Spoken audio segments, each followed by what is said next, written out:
Kembali bersama Studi Gabriel yang akan mengupas fakta Alkitab secara singkat mengenai identitas Trinitas palsu. Untuk mengidentifikasi Trinitas palsu, terlebih dulu kita perlu mengetahui Trinitas yang asli.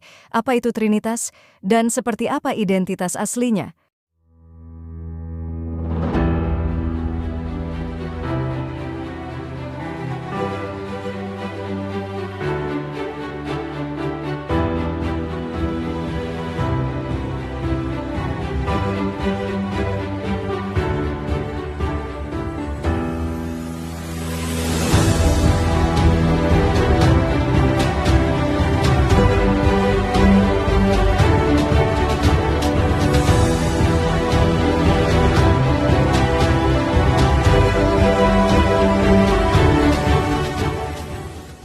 Trinitas adalah ideologi kekristenan yang menyatakan bahwa Allah merupakan satu pribadi dengan tiga kuasa.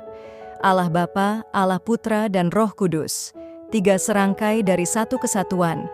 Tiga kuasa dari satu pribadi, bukan tiga pribadi dengan satu gelar Tuhan. Kendati dapat dibedakan satu sama lain dalam hubungan asal dan hubungan satu sama lain, tetapi ketiganya dinyatakan satu, setara, dan sama kekalnya, konsubstansial, serta masing-masing adalah Allah seutuhnya, lebih dikenal dengan istilah Tritunggal Maha Kudus. Penjelasan lebih rinci mengenai Trinitas ini sudah dikupas pada video sebelumnya. Jadi, untuk kalian yang belum mengerti konsep Trinitas, silahkan tonton video berjudul Teori Cahaya Mengungkap Fakta Trinitas. Karena video ini akan lebih berfokus pada identifikasi Trinitas palsu. Sebut saja Tritunggal Maha Kultus.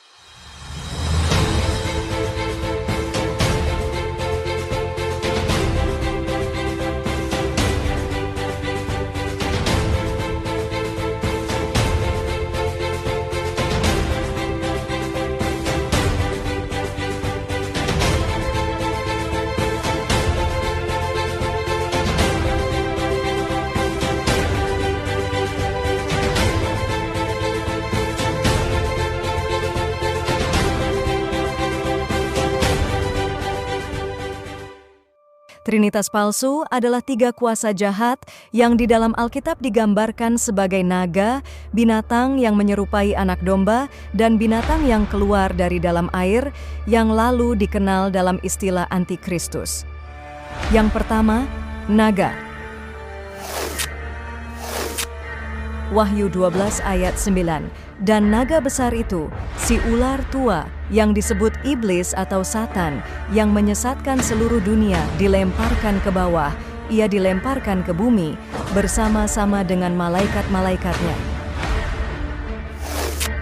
Mengenai si ular tua ini juga telah dijelaskan pada video sebelumnya yang secara keseluruhan dapat kita simpulkan sebagai bentuk feminim dari Allah, yaitu Allat atau Alata.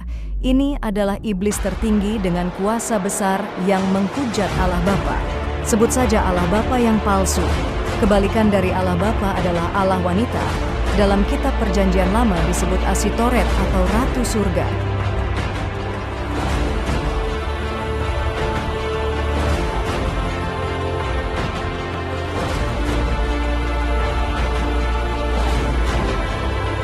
Hakim-Hakim 2 ayat 13. Demikianlah mereka meninggalkan Tuhan dan beribadah kepada Baal dan para Astoret. Dalam kitab Perjanjian Baru disebut Artemis yang maha besar. Kisah Para Rasul 19 ayat 35. Akan tetapi panitra kota menenangkan orang banyak itu dan berkata, "Hai orang Efesus, siapakah di dunia ini yang tidak tahu bahwa kota Efesuslah yang memelihara baik kuil Dewi Artemis yang maha besar maupun patungnya yang turun dari langit." Gelar maha besar inilah yang menjadi identitas Trinitas palsu yang dalam Alkitab dianggap menghujat Tuhan karena ingin menyamai yang maha tinggi. Yesaya 14 ayat 13-14, engkau yang tadinya berkata dalam hatimu, aku hendak naik ke langit, aku hendak mendirikan takhtaku mengatasi bintang-bintang Allah, dan aku hendak duduk di atas bukit pertemuan jauh di sebelah utara, aku hendak naik mengatasi ketinggian awan-awan, hendak menyamai yang maha tinggi. dan patungnya yang turun dari langit. Inilah yang dimaksud dengan bintang timur putra fajar, yang dalam Alkitab terjemahan King James disebut Lucifer, sebongkah batu meteorit yang diklaim dapat menyucikan dosa menggantikan Tuhan.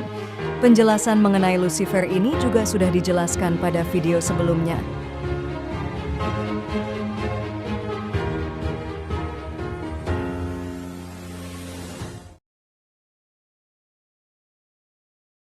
Selanjutnya, bagaimana kita tahu bahwa kita bukan pengikut Sang Ratu Surga? Bagaimana cara membedakan Allah yang benar dengan Allah yang palsu? Yang pertama, kita sudah tahu bahwa Allah yang palsu adalah bentuk kuasa feminim dari Allah. Alkitab juga menjelaskan identitas Sang Ratu Surga melalui perantaraan Rasul Yohanes yang menuliskan kitab Wahyu. Wahyu 17 ayat 5, dan pada dahinya tertulis suatu nama, suatu rahasia, Babel besar, ibu dari wanita-wanita pelacur dan dari kekejian bumi. Mengenai kata kunci yang menjadi identitas Trinitas palsu ini juga telah dijelaskan pada video berjudul Rahasia Tulisan pada Dahi Perempuan dalam kitab Wahyu 17 ayat 5. Singkatnya, identitas kuasa Trinitas palsu ini adalah Maha Besar, sementara yang asli disebut Yang Maha Tinggi. Itulah perbedaan antara Allah yang asli dengan yang palsu. Yang terakhir dan yang terpenting, pastikan kita mengerti bahasa yang kita gunakan sehari-hari. Bedakan antara kata serapan dari bahasa asing dengan bahasa asli. Sebagai contoh, kata berkat berubah menjadi berkah, hikmat menjadi hikmah, dan lain sebagainya. Kenapa ini begitu penting? Karena tidak menutup kemungkinan penyebutan Allah juga berubah menjadi Allah. Jangan mau disesatkan oleh tradisi fanatik dari keyakinan buta. Berikutnya, kuasa kedua Trinitas palsu. Seperti kita semua orang percaya tahu bahwa kuasa kedua Trinitas yang asli adalah Allah Putra yang lebih dikenal sebagai Mesias, maka kuasa kedua Trinitas palsu sudah bisa dipastikan sebagai Mesias palsu atau Nabi palsu. Bentuk tiruan dari Yesus Kristus yang dalam Alkitab digambarkan sebagai binatang yang menyerupai anak domba namun bicara seperti naga.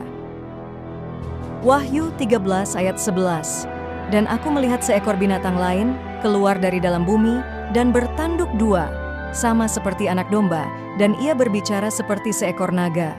Mengenai nabi palsu ini juga sudah dijelaskan dalam video berjudul 666 Part 2. Selanjutnya, kuasa ketiga dari Trinitas palsu.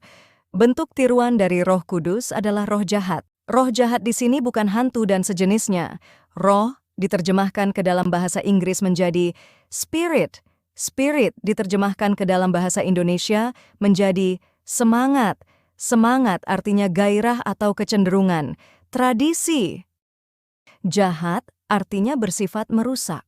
Jadi roh jahat di sini artinya tradisi yang bersifat merusak atau kebobrokan budaya. Hasil doktrin dari ajaran sesat yang melahirkan keyakinan buta, yang kemudian diyakini sebagai kebenaran mutlak. Sebut saja pembodohan. Jahat juga bisa berarti menipu dan memperdaya, seperti yang dilakukan ular pada Hawa di Taman Eden. Di dalam Alkitab, kuasa ketiga Trinitas palsu ini disebut sebagai kekejian bumi. Damai sejahtera bagimu.